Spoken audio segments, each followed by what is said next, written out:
So I just got to put it... Oi! Good hello, welcome to Mutable Moments. I think I want to make something with constraints today, because these things are all elements that don't really work too much on their own, but they can be combined in all sorts of interesting ways. They are building blocks for making bigger machines, and there's something that I haven't experimented with nearly enough, particularly this one, the transformation limit. So I'm gonna have a bit of a muck around and see what I can find. To start, I'll make a shape with a peg above it, pivot in the center, and well, that's not doing a whole lot of anything, and that one turns as normal. These settings in layer properties allow me to input a percentage influence on each parameter. So if this goes down to rotate 0, well, that's interesting. Actually, that's way more interesting than I thought. If I put the pivot down here, holy cow, it makes a Ferris wheel. I'm gonna make a Ferris wheel right now. Basic cage with bars, a door, and the most important, pivot on top. That'll do. Time to ink it. Using the pencil tool on this trace, because it's being drawn at full size, it will be shrunken down and duplicated many times. So I'm not certain what size the outline should be after the fact. I want that flexibility. Strokes allow me to have that. Also, in drawing these bars, can use the cutter tool to swipe away the excess, leaving view strokes on so I can get rid of any crumbs left behind. I'm going to try and be clever about the coloring by doing plain metal things in a silvery, but because each carriage is going to be a slightly different color, this one is just going to be green screened. Now for the rest of the wheel. This one can be a little bit more clinical, I suppose. It needs to be able to rotate perfectly after all, which, that means its pivot must be perfectly in the center. To do that, I first just turn on grid snapping. And there we go. Time to make these lines a bit more of an appropriate thickness and size. Fortunately, the grid snapping of everything being connected straight to the center does make certain things quite remarkably easier. Tricky thing about this field chart though is that diagonal is not true diagonal. That's too far that way, that's too far that way. I would like to have one more increment, but first better trim off the excess first so its value is perfectly even, and so its miniature pivot will appear right in the center as well. Again, shift isn't quite doing it for us. It seems to be operating in increments of 1/3. So I'm gonna work with that. Holy cow, that bit in the middle is a bit intense, isn't it? I think I'll clear that away by making a new circle in the middle, cut a tool once again, and just go do. Finally the stand. Shrunken down from the top and sides. Give it the middle as well. After naming the pieces, it is time to assemble. I need to give the carriage a peg with its pivot up here. I think I want to have 3 different pegs forming 3 different independent actions. I'll have the first one for rotation on the pivot, the second one for its general size and position, also with its pivot on the main hinge. I'll keep that consistent. And the third one's going to be for each individual carriage's placement around the wheel. So I'm going to copy and paste the bottom 3. Normally I would duplicate this kind of thing, but on this occasion I want these parameters at least to be shared amongst all of the carriages. And simply the placement one, this is unique for each one as it goes to different places around the wheel. I've got that shortcut set to Alt-D. So there's always a clear difference between duplication and cloning. Now composite all of those together.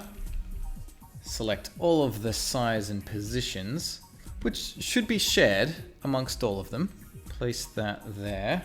Now working around. Oh dear, looks like I forgot to do the pivot for those ones. Never mind, that should be okay. It's just for setting it up and shouldn't affect anything once it's moving. I'm not paying close enough attention to the contours and the hinges to make sure everything perfectly aligned.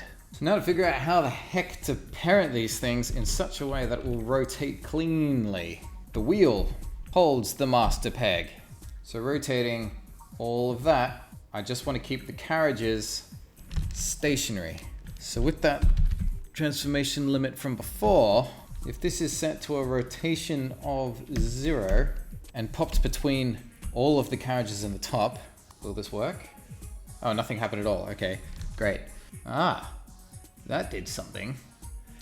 Underneath, at the very bottom, below the rotation, this one here is spinning, but it's not rotating at the correct spot. Its pivot seems to be lower than it should. I activated controls on the transformation limit, and it looks as if it has its own independent pivot. If I put that here, like that's definitely where it's pivoting from. So I just got to put it. What are you doing? Get back here! It's getting further away every time. What a bastard! What the heck? Where is ground zero? Ooh, you're letting me get closer to you there. Hey? Do you want this? Do you want to come closer? Well, yeah. I give up. Time for an isolated test. Just the rotation and the transformation limit. Where does it go? Okay. Now, of course, that makes sense because it doesn't rotate to the pivot on it. It's just turned rotation off. The object as a whole is still moving around that outer circle. So now that it's all still, can I pick up this pivot now and put it here? And what I should get is the result of it basically not moving at all. Aha! So now, can I connect it all together, turn everything back on, and will it move correctly this time, please? Aha! Yes! Thank you. All right. Things are getting exciting now because all I should need to do from this point is paste a bunch of these into each thread. Is it possible to get a build going where I would only need the one? It's quite possible. At the very least, I could have just gotten that first one working by itself and then made a group. In fact, I might go back and do that just for aesthetic's sake. But now, look at that. Completely functioning Ferris wheel. Now that I've gotten this far, I want to give it some physics as well. So if it abruptly comes to a stop, all of the individual carriages will do a bit of a... In fact, I'll quickly pop all of these rotations underneath here first. So when it comes to an abrupt stop, all of them will do a little shake to the side like that. I think that can be automated with the dynamic spring. There's going to be quite a bit of experimenting in order to get the dynamic spring working correctly. So I'm going to divert to something a little bit easier. Get those different colored carriages in there. That requires a color override. This lets me access the palette and manipulate it on a case-by-case basis. Taking the green mat and changing it to just anything else. Look at that. See it changing in real time. Now it's just a matter of doing that to each one. Look at that. And because they're all still going back to the same source, the same mat, it means changing any of them will update them all. Not only that, but if I needed to do any more work to the bodies, because of everything being sourced from the green mat, anything new that I scribble in is going to be immediately translated to the respective colors for each carriage. Okay, time to experiment with the dynamic spring. It'll be good to do a test first, because putting it in the main contraption, that's going to be... Alright, so first of all, just a simple spring movement does this. It overshoots automatically, generates some movement beyond the main tween. So if I make this a lot faster, like that, yeah, look at that, it really throws it off. It seems to swing it with quite a lot of momentum. If this is really long and takes a while to get to its destination, there isn't really much spring to it at all. But if it does it only over 2 frames, that's quite a dramatic overshoot. Look at it's quite dramatic. It goes right off the edge of the screen. But even more interestingly is it hasn't completed the movement by here. Without the dynamic spring, that is the movement. Bang, bang, bang. That's it. But with dynamic spring on, it takes quite a bit longer to get there. So it actually has to dissipate that momentum somehow. Interesting. So if I combine that with the transformation limit, how can I make it stop dead, but that momentum is only carried through on rotation? Let's try grabbing that pivot, putting it near the top so it has somewhere to swing from, and I tell it to not translate any positional value. It can only rotate. What happens then? Nothing.